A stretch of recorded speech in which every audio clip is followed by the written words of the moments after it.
Dear students, today we are covering the topic of antigen from the subject pharmaceutical biotechnology, and this is a short lecture about the antigen. So what are antigens?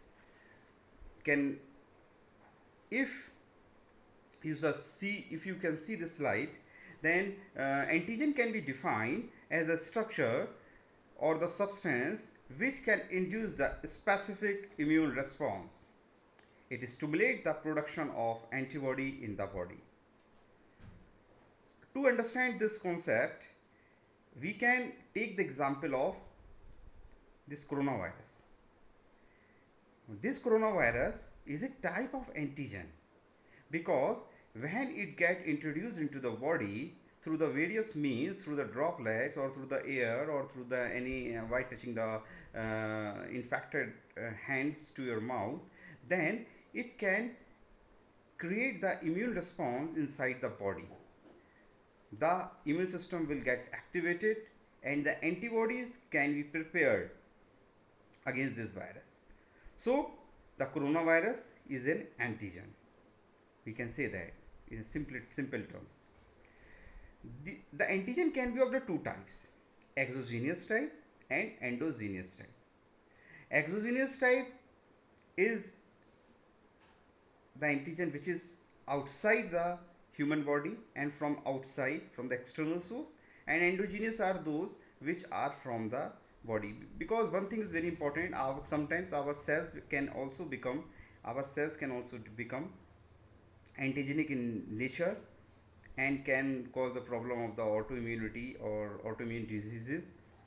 So these endogenous types are of three types: xenogenic antigen, allogenic antigen, and autologous antigen. So coming to the properties of the antigen, the two main properties are immunogenicity and antigenicity. What is immunogenicity? Tendency to induce the humoral or cell mediated immune response. This is the very important property of antigen, as I told you now, because when this antigen comes into the human body, then our immune system will produce the antibodies against this, and this is called the immunogenicity. Antigenicity, this is a tendency to combine specifically with the final product of the humoral or cell mediated immunity. So immunogenicity and antigenicity are the two properties of antigen. Now coming to the structure of antigen, you can see in this slide I have made one simple stair. So what are these stairs? These stairs are nothing but they are the binding sites. So antigen consists of 4 to 5 amino acids, polysaccharide residues are also there. Lipids and nucleic acids are also antigen, but when they combine with the protein and polysaccharide. So on the antigen, there is antigenic binding site, epitope binding site. I will tell you what is epitope. Epitope, we can say, smallest units of antigenic determinant, and it can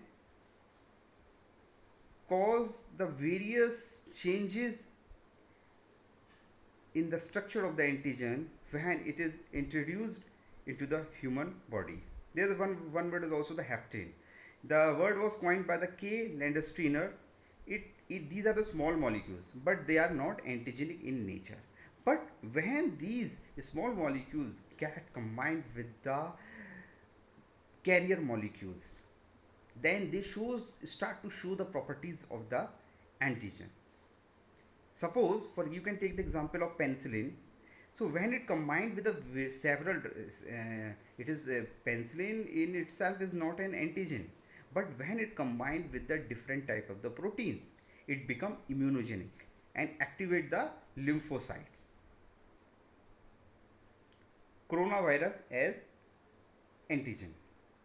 So the current situation you are facing with the coronavirus COVID-19 situation, in this you can, earlier told you this, you can take this coronavirus as a very good example of the antigen, and you can study this with reference to this antigen, and also quote this recent example when the questions are asked in your examination.